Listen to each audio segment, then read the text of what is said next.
নমস্কার বন্ধুরা, করবিস কিচেন চ্যানেলে স্বাগত। আজকে আমি নিয়ে এসেছি শাকে ভাতে বাঙালি কলমি শাকের রেসিপি। এটা এরকমভাবে বানালে তো কীরকম খেতে হয় শেষ পর্যন্ত আপনারা দেখুন। ইনস্ট্যান্ট বড়ি বানিয়ে আপনারা এই শাকটা বানিয়ে নিতে পারেন। গ্রাম বাংলার 99% লোক দরিদ্র সীমার নিচে, তাদের প্রধান খাদ্য এই শাক ভাত।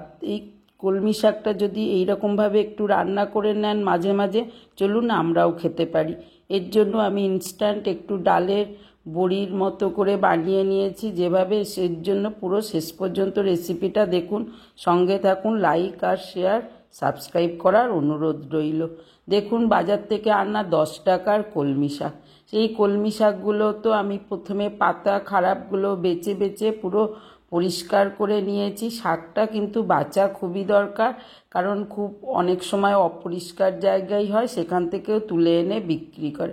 সেই জন্য প্রথমে জলের মধ্যে লবণ দিয়ে শাকটা 2-4 বার ধুয়ে 15-20 মিনিট ভিজিয়ে রেখে দিন। যত পোকামাকড় বা পয়জন থাকবে বেরিয়ে যাবে। তার দরুনই কিছু শাক আমি একটা প্লেটে তুলে নিয়েছি, একদম পরিষ্কার।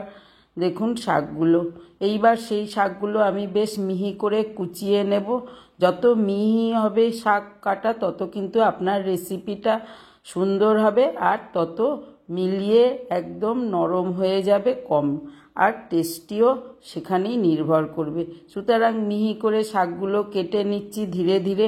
এরমভাবে কেটে নিন। যারা এরমভাবে কাটতে না পারেন, ছুরি দিয়ে কেটে নিন, বা একটুখানি ধারালো ছুরি দিয়েও কেটে নিতে পারেন। বটিটা ধারালো হলেও কিন্তু হবে। কলমি শাক খান না যারা, তারা এইভাবে রান্না করলে কিন্তু খেতে পারবেন। আমি সেই রেসিপিটা আপনাদের শেয়ার করেছি। দেখুন, কলমি শাকগুলো একদম ধোয়া, জল ঝরানো, ধুয়ে কাটা, পরিষ্কার করে রেখে দিয়েছি। এক ঝুড়ি শাক আমার হয়েছে। কড়ার মধ্যে সামান্য একটুখানি কালো জিরে আর তেল আর একটা শুকনো লঙ্কা যোগ করে গরম করে শাকগুলো প্রথমে দিয়ে দেব। এই শাকগুলো প্রথমে কিছু করার দরকার নেই, আর একটুখানি লবণ দিয়ে দিন। দিয়ে আস্তে ধীরে নাড়িয়ে নাড়িয়ে সমস্ত শাকটা কিন্তু চাপা দিয়ে দিয়েই শেষ পর্যন্ত আপনাকে করতে হবে। যত চাপা দেবেন তত কিন্তু শাকটা নরম হয়ে আর মিলিয়েও যাবে আর নরমও হবে। এইবার এক মুঠো ছোলা আমি কাঁচা ভিজিয়ে রেখেছিলাম, সেই ছোলাটা এখনই যোগ করে দিলাম। এইভাবে রান্না করে নিতে পারেন, কিন্তু আরও বেশি টেস্টি করার জন্য আমার রেসিপিটা শেষ পর্যন্ত দেখার অনুরোধ রইল। আবার চাপা দিয়ে দেখুন, শাকটা কিন্তু মোটামুটি 80% হয়ে গেছে।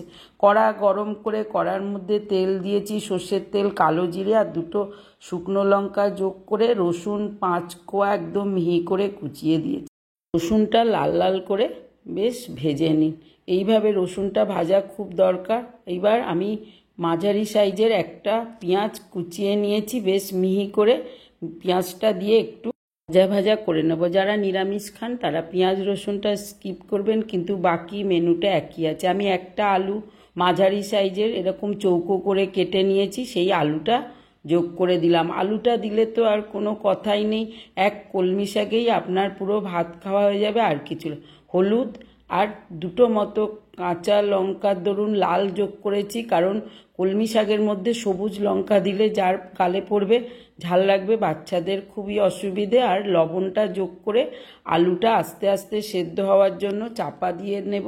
দেখুন, এখনো একটুখানি জাস্ট বাকি আছে। এইভাবে এবার দিয়ে দিলাম লঙ্কা গুঁড়ো 1 চামচ।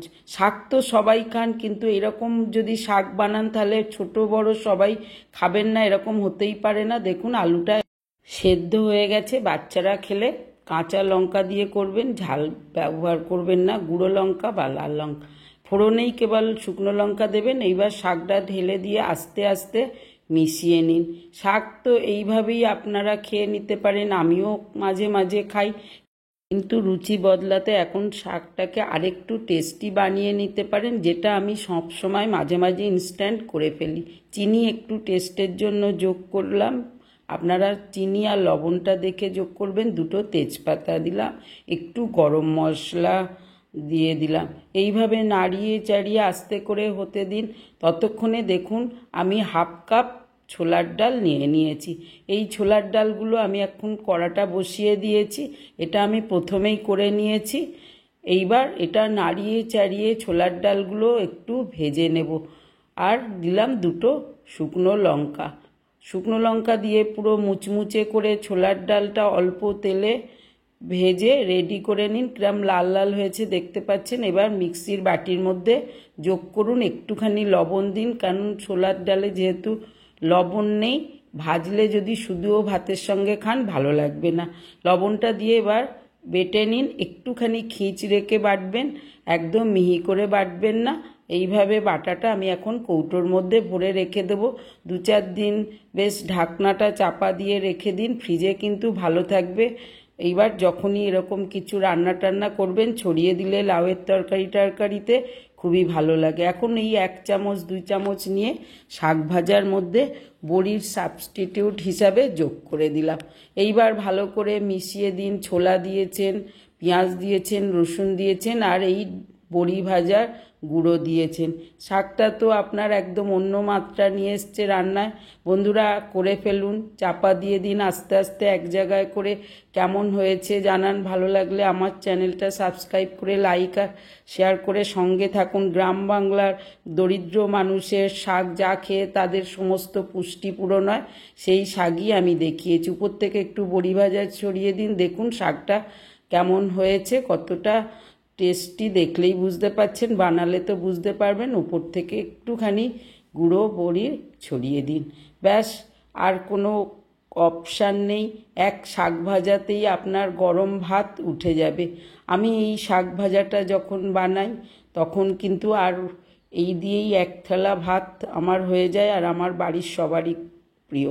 তাহলে বন্ধু বানিয়ে ফেলুন যে কোনো সময়। কলমি শাকের তোর জুড়ি মেলাবার, আর বেশ মিষ্টি শাকই, আর সহজপাচ্য, কম দাম, আর পুষ্টিগুণে ভরপুর।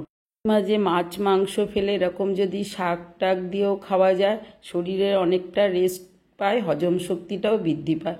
আর এর সঙ্গে ইনস্ট্যান্ট ডালের বড়ি ভাজার যে গুঁড়ো, সেটাই নিয়ে নিয়েছি। এবার চলুন গরম গরম সাদা ভাতের সঙ্গে এইরকম শাক ভাজা সঙ্গে একটু পেঁয়াজ কুচি আর লেবু দিয়ে মেখে নিন। আজ আসি, ভালো থাকবেন, সুস্থ থাকবেন।